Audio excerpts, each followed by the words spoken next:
নারী পুরুষের দাফন কাফনের নিয়ম জানতে চাই।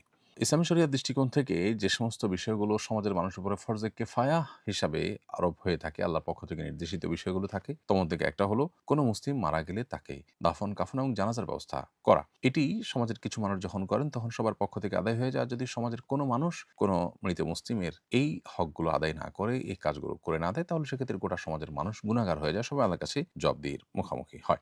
দাফন এবং কাফনের ক্ষেত্রে শরিয়ার নির্দেশনা হলো, পুরুষ যদি হন, কোনো মুসলিম পুরুষ যদি মারা যান, তাহলে সেক্ষেত্রে তাকে ৩ কাপড়ে দাফন করতে হয়। আর নারী যদি হন, তাহলে সেক্ষেত্রে তাকে ৫ কাপড়ে কাফন পরাতে হয়। এই যে ৩ বা ৫ কাপড়ের কথা শরিয়ার নির্দেশনা রয়েছে, এই ৩ কাপড়ের মধ্যে একটা হলো চাদর।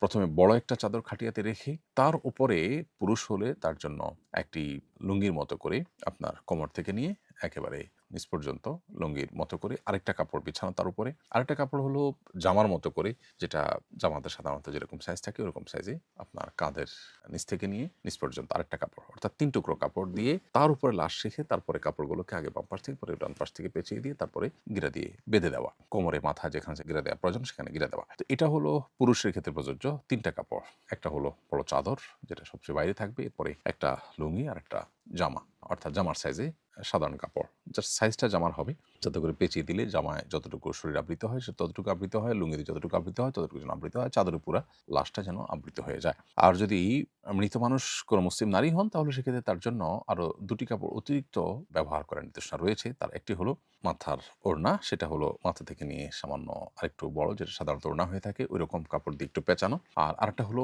বক্ষবন্ধনী, আপনার বুক থেকে নিয়ে আরেকটা কাপড় দিয়ে এক্সট্রা কাপড় দিয়ে পেঁচানো, যাতে করে একজন মুসলিম নারী মৃত্যুর পরও তার শরীরের কোনো অংশ কোনোভাবে প্রকাশিত না হয়। এমনকি কাফনের কাপড় পরানোর পর একজন নারী হলে সেক্ষেত্রে তার খাটিয়ার উপর দিয়ে আলাদা একটা কাপড় দিয়ে ঢেকে দেওয়া উত্তম, যাতে করে কোনোভাবে তার পর্দার বিষয়টি মৃত্যুর পরও কোনোভাবে লঙ্ঘিত না হয়, তার সন্তান, তার সম্মান, তার সম্ভ্রম এটা কোনোভাবে নষ্ট হতে না পারে, বা তাকে নিয়ে তার শরীরের কোনো অঙ্গ প্রত্যঙ্গ যাতে কোনোভাবে মানুষের কাছে প্রকাশিত না হয়, সেজন্য আলাদা কাপড় দিয়ে তার খাটিয়া ঢেকে দেওয়া উত্তম। দাফন করার ক্ষেত্রে নারী হলে সেক্ষেত্রে তার মাহরাম না হলে, খুব নিকটাত্মীয় না হলে, খুব দিনদার কোনো মানুষ থাকলে তারা তাকে খবরে রাখবেন। আর পুরুষ হলে সেক্ষেত্রে একই ধারাবাহিকতায় রাখবেন, বা অন্য কেউ রাখলেও এক্ষেত্রে নারীদের ব্যাপারটা যেরকম গুরুত্বপূর্ণ, পুরুষদের ব্যাপারটা এত বেশি সিরিয়াস না, কারণ এখানে পুরুষকে অন্য পুরুষরা ধরে নামানোর বিষয়, আর নারীকে অন্য পুরুষরা ধরে নামানোর বিষয়টা তখন থাকবে যখন তার নিকটাত্মীয় বা কেউ না থাকবে তখন। তো এই হলো মোটামুটি কাফন এবং দাফনের ক্ষেত্রে শরিয়ার নির্দেশনা। একজন নারীকে ইসলাম কতটা গুরুত্বের সাথে দেখেছে, কতটা গুরুত্ব দিয়েছে, সেটা এখান থেকে পরিষ্কারভাবে বোঝা যায়। কাফনের কাপড়ের সাথে সুগন্ধি ব্যবহার করা মুস্তাহাব, সেটা আলাদা একটা বিষয়। আর কাফনের কাপড় সাদা এবং সেলাবিহীন হওয়া এটা উত্তম। যদি কোনো কারণে সাদা না হয় অন্য কোনো কালার হয় তাতে হয়ে যাবে, কিন্তু উত্তম হলো সাদা হওয়া এবং সেলাইবিহীন হওয়া। এ হলো মোটামুটি নারী এবং পুরুষ মৃত মুসলিমের কাফন এবং দাফনের ক্ষেত্রে শরিয়ার মোটামুটি নির্দেশনা। কোনো ব্যক্তি মারা গেলে তার পরিবার পরিজন, আত্মীয়স্বজন ও প্রতিবেশীদের করণীয় কি? কোনো ব্যক্তি যদি মারা যান, তাহলে সেক্ষেত্রে পরিবার পরিজন, আত্মীয়স্বজনের বেশ কিছু করণীয় আছে। এর মধ্যে একটা করণীয় হলো যে তার মৃত্যুকে আল্লাহ তাআলা ফায়সালা হিসাবে মেনে নিয়ে তাকদীর প্রতি ঈমানের জায়গা থেকে বিলাপ না করা। বিলাপ করাকে শরিয়া খুব বেশি নিরুৎসাহিত করেছে, এবং জাহিলি যুগের যে সমস্ত প্রথা প্রচলন আমাদের সমাজে পরবর্তীতে বিভিন্নভাবে প্রচলিত ছিল একটা সময় পর্যন্ত, বা কোনো কোনো ক্ষেত্রে আছে, তো সেটার মধ্য থেকে একটা হলো এই বিলাপ করা। এজন্য মারা যাওয়ার পর বিলাপ করা, অনেকে দেখা যায় জামা কাপড় ছেঁড়াছিঁড়ি, আছড়াআছড়ি করেন এবং সহ্য করতে না পেরে অসহনশীলতার পরিচয় দেন। এগুলো আমাদের ঈমানের সাথে যায় না। এটা একটা বিষয়। এটা আমাদের পরিহার করতে হবে। দ্বিতীয়ত, দ্রুত কাফন-দাফনের ব্যবস্থা করা। দেরি করে, বিলম্ব করে দাফন-কাফন করা অনুচিত। যত দ্রুত সম্ভব জানাজা এবং দাফন-কাফনের ব্যবস্থা করতে হয়। নবী সাল্লাল্লাহু আলাইহি ওয়াসাল্লাম বলেছেন, "আসরি'উ বিল জানাজা", তোমরা দ্রুত জানাজার ব্যবস্থা নাও। আবার আরেকটা কারণ হলো আশপাশের মানুষকে জানানো, যারা জানাজায় অংশগ্রহণ করতে পারেন। কিন্তু মৃত ব্যক্তির মৃত্যু সংবাদ প্রচারের জন্য বিলাপ টাইপ বা আপনার কৃত্রিম টাইপ প্রচারণা যেন না হয়, সেজন্য কিন্তু হাদিসে নিরুৎসাহিত করা হয়েছে। এবং মানুষ জানাজার পর আপনার দাফন-কাফন এগুলো করে দ্রুততার সাথে তার যদি কোনো ঋণ থাকে, তার পরিত্যক্ত সম্পদ থেকে সে ঋণ পরিশোধের ব্যবস্থা গ্রহণ করা, এবং ওসিয়ত থাকলেও টোটাল সম্পদের 1/3 এর মধ্যে ওসিয়ত কার্যকর করা। অবশিষ্ট সম্পদ যাতে করে অন্যরা কেউ কক্ষিগত করে ফেলতে না পারে, সেজন্য খুব দ্রুততার সাথে ওয়ারিসের মধ্যে বন্টন করে দেওয়া উচিত। মৃত ব্যক্তির পরিবারের লোকজনকে, আশপাশের লোকজন মেহমানদারি করা উচিত, যাতে করে তারা শোক কাটিয়ে উঠে তারপরে রান্না-বাড়া ইত্যাদির দিকে মনোযোগ দিতে পারেন। সেটা প্রতিবেশী বা অন্যদের কাজ, সে সাথে তারা সমবেদনা জানাবে, জানাজা শরিক হবে। এই কাজগুলো তাদের করণীয় অংশ। আমার কাগজপত্র নকল করে আমার নামে উপবৃত্তির টাকা তোলা হয়েছে। পরে সেই টাকাটা আমাকে দেয়া হয়েছে। কিন্তু বাস্তবে আমি এই উপবৃত্তি পাওয়ার যোগ্য নই। এখন শরীয়তের দৃষ্টিতে আমার করণীয় কি?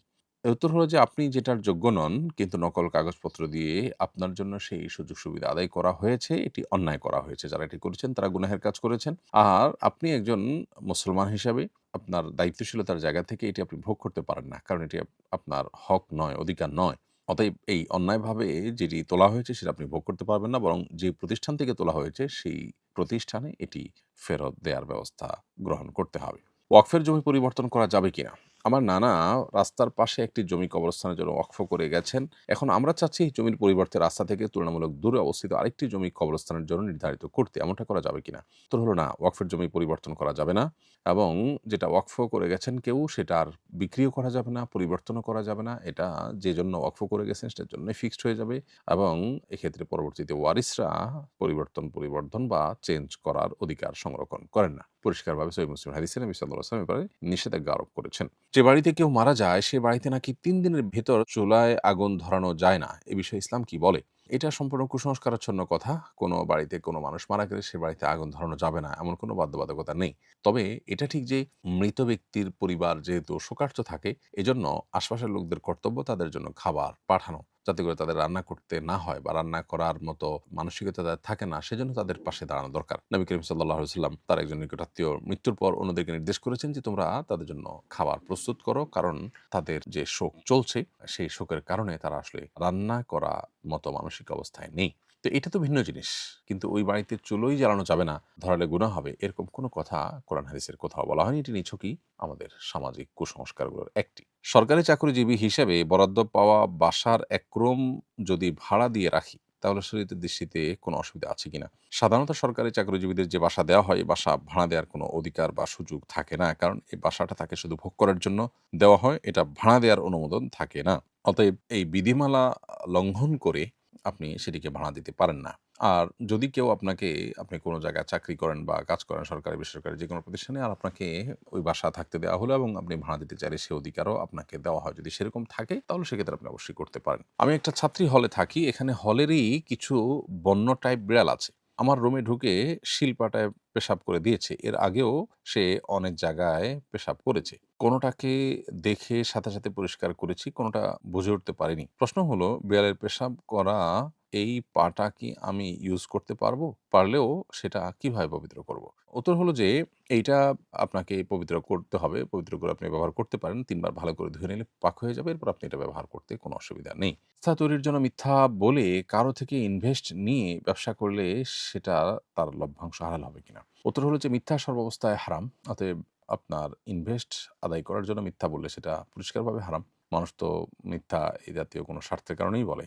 এটা পরিষ্কার হারাম। আর মিথ্যাবাদীর জন্য আল্লাহ তাআলা লানত অবধারিত। কোরআন সুন্নাহর আলোকে সেটি চূড়ান্তভাবে আল্লাহ তাআলা ঘোষণা দিয়েছেন। ফলে মিথ্যা থেকে আমাদের বিরত থাকতে হবে। দুনিয়াবি সামান্য স্বার্থ চরিতার্থ করবার জন্য মিথ্যা বলা কোনো অবস্থাতে জায়েজ নয়। তবে ব্যবসায়িক মুনাফা অর্জন করলে সেটা হালাল হবে যদি ব্যবসাটা আপনার বেসিক্যালি হালাল হয়। মৌলিক ব্যবসাটা হালাল হলে তার উপার্জনটা বা তার লভ্যাংশটা আপনার জন্য হালাল হতে পারে। ব্যবসায়িক কারণে নারী ক্লায়েন্টের সঙ্গে কথা বলা শরিয়া অনুমোদিত কিনা? আমার একটা ব্যবসা পেশাগতভাবে টিকে থাকার জন্য ক্লায়েন্টের সাথে সৌজন্যমূলক ও স্বাভাবিক যোগাযোগ রাখা জরুরি। কিভাবে এই ধরনের যোগাযোগকে সঠিকভাবে পরিচালনা করা উচিত? আল্লাহ তাআলা কোরআনে কারিমে বলেছেন, ওয়াকুলনা কাওলাম মারুফা। মেয়েরা কিন্তু স্বাভাবিক কথা বলতে পারে আয়াতের আলোকে। যার কারণে সাধারণ কথা বলতে পারেন, কথার ভিতরে কোনো প্রকার কোমলতা সৃষ্টি না করে, সাধারণ সৌজন্যতা বজায় রেখে যেটুকু কথা বলা দরকার সেটুকু বলতে পারেন। ফিতনা সৃষ্টি হতে পারে, তিনি আপনাকে নিয়ে বাজনিন্দা করতে পারে, সেরকম কোনো পথ যেন উন্মুক্ত না হয়, সেদিকটা আপনাকে খেয়াল রাখতে হবে। প্রয়োজনে অন্য বিকল্প যদি না থাকে তাহলে সেক্ষেত্রে প্রয়োজনের কথা আপনি অবশ্যই বলতে পারবেন। টাকনু ঢেকে মোজা পরার বিধান জানতে চাই। উত্তর হলো, টাকনু ঢেকে মোজা পরতে কোনো অসুবিধা নেই। বরং মোজা টাকনু ঢেকেই থাকে সাধারণত। কোনো মোজা যদিও টাকনুর নিচে থাকে কিন্তু টাকনু ঢেকে মোজা পরতে অসুবিধা নেই। মূলত উপর দিক থেকে মানুষের যে সমস্ত পোশাক ঝুলে থাকে